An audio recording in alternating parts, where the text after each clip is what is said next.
بسم اللہ الرحمن الرحیم۔ السلام علیکم ورحمۃ اللہ وبرکاتہ۔ پیارے بھائیوں اور بہنوں، امید کرتا ہوں سب خیریت سے ہوں گے۔ میں آج ایک ٹوٹکے کے ساتھ آپ کے سامنے حاضر ہوں۔ امید کرتا ہوں یہ میرا ٹوٹکا آپ کو پسند آئے گا۔ ٹوٹکا تو بہت سارے بنتے رہتے ہیں، بہت سارے سنتے بھی ہیں آپ، لیکن کچھ ٹوٹکوں سے فائدہ پہنچتا ہے۔ جب فائدہ پہنچے تو کائنڈلی آپ نے اس طرح کرنا ہے کہ ان کو آگے شیئر بھی کرنا ہوتا ہے۔ اور شیئر کرنے سے پہلے ایک بات بتا دوں کہ جب بھی آپ ایک ٹوٹکا سنتے ہیں تو سب سے پہلے اس کو سبسکرائب کرنا نہ بھولیے گا۔ سبسکرائب کریں گے تو نئے سے نئے ٹوٹکا آپ تک پہنچتا رہے گا۔ میرا آج کا جو ٹوٹکا ہے وہ شوگر اور تھائرائڈ اس پر ہے، اور ساتھ ہی جن لوگوں کی نسیں بیٹھ جاتی ہیں یا کمزور پڑ جاتی ہیں ان کے لیے۔ تو اس میں یہ ہے کہ اس کو استعمال سے بہت ہی فائدے ہیں۔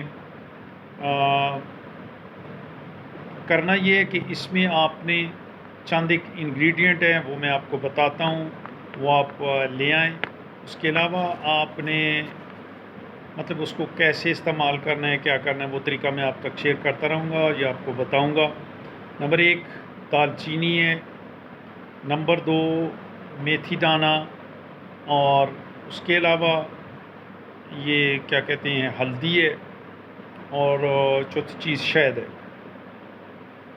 صرف اب آپ نے یہ کرنا ہے کہ ان چیزوں کو آپ لے آئیں گھر اپنے۔ تقریباً ہر گھر میں میتھی دانہ تو خیر لانا پڑے گا، لیکن دار چینی جو ہے نا وہ ہر گھر میں موجود ہوتی ہے۔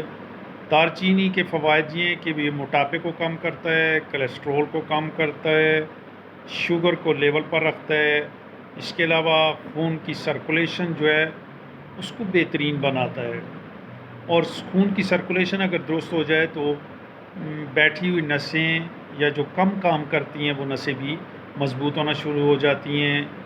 اور اس کے علاوہ مطلب میتھی دانہ ہے تو وہ تو ماشاءاللہ اس میں تو بہت ساری بیماریوں کا علاج ہے، جس میں قبض، جوڑوں کا درد، شوگر، وہی بلاک نسوں کا کھل جانا، ٹھیک ہے، اور اس کے علاوہ بہت ساری بیماریوں پر یہ کام کرتا ہے، خصوصاً ان عورتوں کے لیے جن کے چہروں پر داغ دھبے آ جاتے ہیں، اس کو بھی ختم کرتی ہے۔ اس کے علاوہ وہ حضرات جن کی ہڈیوں میں درد ہوتا ہے تو یہ میتھی دانہ بہترین دانہ ہے۔ آپ صلی اللہ علیہ وآلہ وسلم نے اس کے بارے میں بھی، جیسے کلونجی کے بارے میں بتایا، اس طرح میتھی دانے کے بارے میں بھی بتایا۔ یہ بہت زبردست چیز ہے۔ اگر ان کے فوائد کچھ مفہوم اس طرح ہے کہ اگر ان کے فوائد کا پتہ چل جائے تو یہ سونے کے بھاؤ یہ ملنا شروع ہو جائے، یعنی اتنی، لیکن توجہ نہیں ہوتی تو پھر استعمال بھی ہم ایسے ہی کرتے ہیں۔ تو کرنا یہ ہے کہ سب سے پہلے آپ نے اس کو ایک گلاس پانی لینا ہے، ٹھیک ہے۔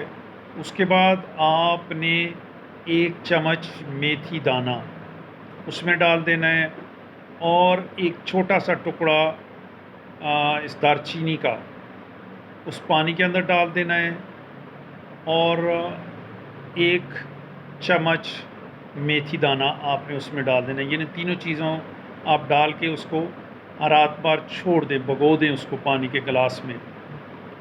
تو صبح جیسے ہی صبح ہوتی ہے تو آپ نے اس کو چھان لینا ہے، اور چھاننے کے بعد آپ نے یہ کرنا ہے کہ اس کو پانی کو نکال لینا ہے، چھان لیا، اور اس کو آپ نے پی لینا ہے۔ اس کے بعد دار چینی تو لازمی بات ہے، اس کا تو وہ جو اس کے اندر تھا وہ پانی کی ہونے کی وجہ سے سب کچھ اس پانی میں شامل ہو گیا۔ سکے کو نکال دیں، اور جو میتھی دانہ بچ گیا ہے اس کو پھینکنا نہیں ہے۔ میتھی دانے میں 1 چمچ شہد کی ملا کے اس کو مکس کریں، اس کے بعد آپ اس کو کھا لیں۔ مثال کے طور پر جس شخص کو شوگر ہے تو وہ تو شاید مکس کر کے نہیں کھا سکتا، تو اس کے لیے یہ ہے کہ وہ میتھی دانہ ویسے کھا لے تو کوئی مسئلہ نہیں ہے انشاءاللہ۔ سوری، اس میں وہ جو تینوں چیزوں میں نے آپ کو بتائی تھی، جب آپ صبح اس کو چھان لیں گے تو چھاننے کے بعد ہلدی کی آدھی چمچ اس کے اندر مکس کر کے، سوری چٹکی کر لیں، بہت زیادہ آدھی چمچ بہت زیادہ ہو جائے گی، یا چھوٹی ٹی سپون اس کا نصف کر لیں، تھوڑی سی ہلدی ڈال کے اس کو مکس کر کے وہ پانی میں پی لیں۔ اس کے بعد جو میتھی دانہ ہے اس کو 1 چائے کا چمچ شہد ڈال کے کھا لیں، اگر میں نے جیسے بتایا شوگر نہیں ہے تو وہ ایسا کر لیں۔ یہ 1 ماہ تک جاری رکھیں، انشاءاللہ آپ کے خون کی سرکولیشن، آپ کی نسوں کا دب جانا، آپ کی نسوں کا بیٹھ جانا، نسوں میں کچھ سوزش آ جانا، یا جو بھی جملہ اس کے امراض ہیں وہ انشاءاللہ ان سب کو دور کر دے گی۔ کوشش کیجئے گا، اتنی مہنگی چیز نہیں ہے کہ اس کو لانے میں یا خریدنے میں پرابلم ہوتا ہے، تو انشاءاللہ یہ 1 ماہ تک استعمال کریں، آپ کو کچھ دنوں میں اس کا رزلٹ نظر آنا شروع ہو جائے گا، لیکن تھوڑا سا صبر کے ساتھ، کیونکہ 3-4 دن یا 5 دن ہفتے میں نہیں آئے گا، 10-12 دن گزریں تو پھر آپ کو اس کا رزلٹ ملے گا۔ تو اچھی بات ہے، اگر اچھا رزلٹ ملتا ہے تو پھر آپ نے یہ کرنا ہے کہ اس کو آگے شیئر کرنا ہے، دوستوں تک پہنچانا ہے، میرے چینل کو سبسکرائب کرنا ہے۔ یہ میرا چینل ہے فری ٹوٹکا ٹریئر کے نام سے، سبسکرائب کیجئے گا، شیئر کیجئے گا، اور اس کو صدقہ جاریہ سمجھ کر آگے شیئر کریں۔ اجازت چاہتا ہوں اگلی ویڈیو آنے تک، امید کرتا ہوں کہ یہ پسند بھی آئے گا، فائدہ بھی دے گا۔ السلام علیکم ورحمۃ اللہ وبرکاتہ۔